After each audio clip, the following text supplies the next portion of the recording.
Le Seigneur soit avec vous. Et avec votre esprit. Évangile de notre Seigneur Jésus-Christ, selon saint Matthieu. Au temps de Pâques, les 11 disciples s'en allèrent en Galilée, à la montagne où Jésus leur avait ordonné de se rendre. Quand ils le virent, ils se prosternèrent, et certains furent dégoûtés. Jésus s'approcha d'eux et leur adressa ces paroles. Tout pouvoir m'a été donné au ciel et sur la terre. Allez donc de toutes les nations, faites des disciples, baptisez-les au nom du Père et du Fils et du Saint-Esprit, et apprenez-leur à garder tous les commandements que je vous ai donnés. Et moi, je suis avec vous tous les jours jusqu'à la fin du monde. Acclamons la parole de Dieu.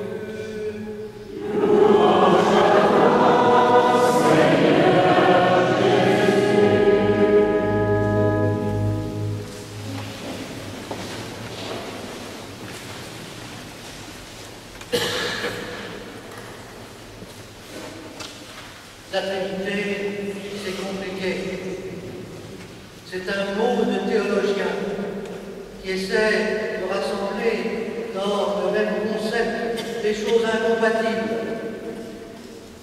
Nous aimons synthétiser, nous aimons résumer, nous aimons simplifier. Et même si ce n'est pas un mot de théologien, nous employons de temps en temps, quand nous pensons à notre Dieu, nous employons le mot le bon Dieu, comme si nous nous adressions aux trois tous en même temps, dans une espèce de générosité comme ça globale. Aujourd'hui, on va essayer de ne pas globaliser parce que l'Évangile ne globalise pas. La Trinité, ça ne se synthétise pas, ça se décline. Dieu est dans le détail de ce que Jésus nous a raconté. Et c'est bien ce que nous dit l'Évangile d'aujourd'hui. Vous y avez reconnu certainement la formule baptismale que nous employons encore. Baptisez-les au nom du Père et du Fils et du Saint-Esprit. Il est prescrit au prêtre qui baptise de ne pas oublier le petit mot « et » entre le Père et le Fils, entre le Fils et l'Esprit. On a tendance à dire c'est en plus, pas du tout, ce n'est pas en plus, parce que ce tout petit mot dit le lien absolument essentiel entre le Père, le Fils et l'Esprit. Lien d'amour, comme nous explique Jésus, puisque c'est très difficile pour nous de nous représenter l'intérieur de Dieu qu'il a essayé de nous décrire, dans lequel il a essayé de nous introduire, puisque les personnes divines sont intérieures l'une à l'autre, tout en restant complètement indépendantes. Lien d'amour, distance et en même temps communion. Vous avez vu le geste que j'ai fait parce que je ne sais pas quel geste il faut faire. Il n'y a pas de représentation. Et en même temps, nous savons que nous n'avons jamais enfermé Dieu dans nos mots. Heureusement que nous ne pouvons pas enfermer Dieu dans nos mots. Alors, il nous reste quoi? Il nous reste à écouter Jésus. Jésus qui nous dit, ben oui, vous avez entendu que Dieu est notre Père. Dieu est notre Père. Vous avez entendu auparavant qu'il était notre Créateur. Ça reste vrai. Il a créé le ciel et la terre, comme nous l'avons lu dans le petit passage de Deutéronome. Mais il est bien plus que cela. Il est bien plus que, vous êtes bien plus qu'une créature. Vous êtes engendrés, vous êtes des fils, des enfants. Ça veut dire quoi? Ça veut dire que quelqu'un a voulu que vous existiez, que vous soyez. Quelqu'un a voulu que nous ayons la vie d'une manière définitive, parce que Dieu ne revient jamais sur les noms de l'effort. Le Père, ça évoque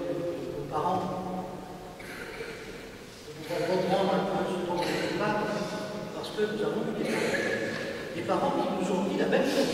Ils nous ont dit, oui, je veux, nous voulons que tu vives.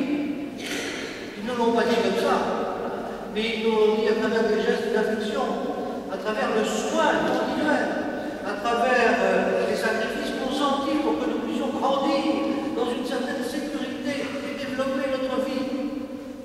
Et nous savons maintenant qui nous sommes chacun, parce que nous avons reçu cette parole.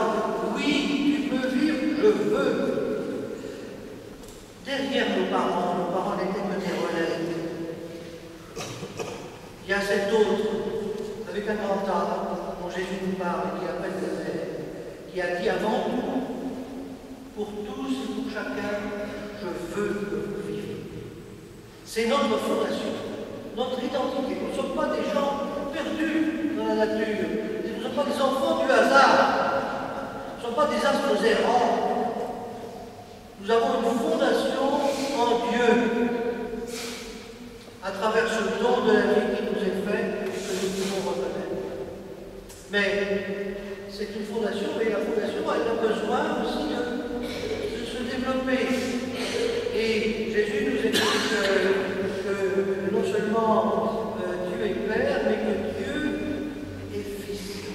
Et il nous invite à vivre ce mystère de la filiation, de nous identifier et parfaire cette relation entre le Fils et le Père. Alors, le Père qui nous a fondés dans la vie, nous a donné la vie, nous dit, oui, tu es mon Fils, mais il y a un grand avenir qui t'attend. Si tu acceptes non seulement la vie, mais de croître, de grandir, de devenir de plus en plus Fils, de plus en plus enfant de Dieu. Si tu veux, eh bien tu regardes mon Fils, mon bien-aimé, regarde comment il est, regarde comment il écoute-le parler, parce que tout ce qu'il dit, il l'a entendu de ce que je lui ai dit. Et lorsque tu l'écoutes parler, tu l'écoutes. Lorsque tu regardes son visage, alors tu ne vois pas, mais sur les traits du Christ, tu peux comprendre quelque chose de l'invisible que je suis. Et puis, non seulement ça, mais tu vas regarder son style de vie. Regarde comment il est, comment il fait, comment est son propre avec les gens. Quel est son style de vie? Son style, c'est mon style à moi, dit le Père. Et nous lisons l'Évangile. Nous lisons l'Évangile et nous voyons que Jésus, dans sa marque, vous savez, il sa prédication en disant, le royaume de Dieu s'est approché. Le Dieu se met à se déplacer vers vous. On a entendu, vous savez, dans la première lecture, parler de ce grand scénario où Dieu s'était manifesté sur le mont Sinaï, épouvantable d'éclairs, de colère, de toute la montagne en feu. La distance, Dieu est à distance. Eh bien, Jésus nous dit que Dieu s'approche. La montagne du Sinaï, le feu, tout ça c'est fini.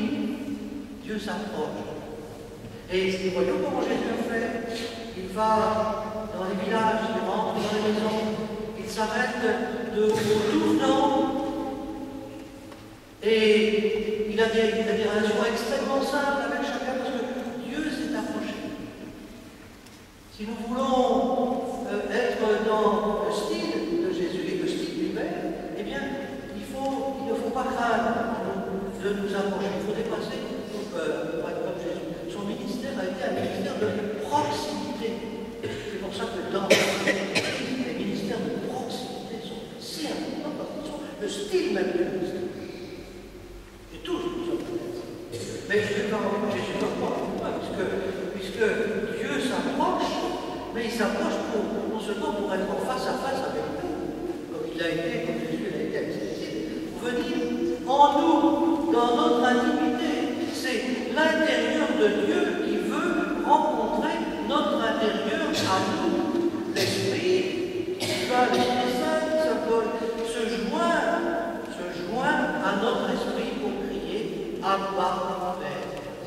Être un seul esprit, c'est pas rien. C'est pas rien. Ça nous dépasse complètement. Ça nous dépasse complètement. Et c'est ce que Jésus veut nous faire entendre. c'est par l'Esprit Saint que Dieu se trouve le plus proche de nous parce qu'il est dans notre intérieur même. Qu'est-ce qu'il veut faire dans notre intérieur? Eh bien, il veut nous transformer. Saint Jean nous dit ça par nous transformer. Parce que Saint Jean nous dit que notre véritable maison, c'est la Trinité elle-même. Nous attendons de rentrer dans la Trinité. Et puis, non seulement de transformation de notre intérieur, mais de toutes nos relations. Et ça, c'est tout Saint Paul. Vous n'êtes pas des esclaves dans tout ça. Saint Paul a très bien compris que Jésus ne nous a pas laissé de règlement. Il nous a dit que je ne laisse pas de règlement. Je résume tous mes commandements dans deux. Et vous allez vous débrouiller avec ces deux commandements. Vous allez inventer votre vie. Inventer de savoir comment vous allez être bien les uns avec les autres dans le style de Dieu. Vous savez, les musulmans et les Jésus sont très étonnés de voir que Jésus ne nous a laissé aucun règlement. Ils disent, mais votre religion est bizarre. Eh bien, Jésus ne nous a pas laissé de règlement, pas de ramadan, il nous a laissé son esprit. Et nous devons demander en permanence l'esprit que Jésus veut nous donner. C'est très difficile. Les apôtres ont mis, ils n'étaient pas prêts, l'esprit d'apôtre. Entre l'ascension et la Pentecôte, il a fallu que pendant plusieurs jours, ils se mettent en prière et qu'ils se demandent est-ce qu'on a vraiment de recevoir l'esprit. Et quand ils ont eu envie,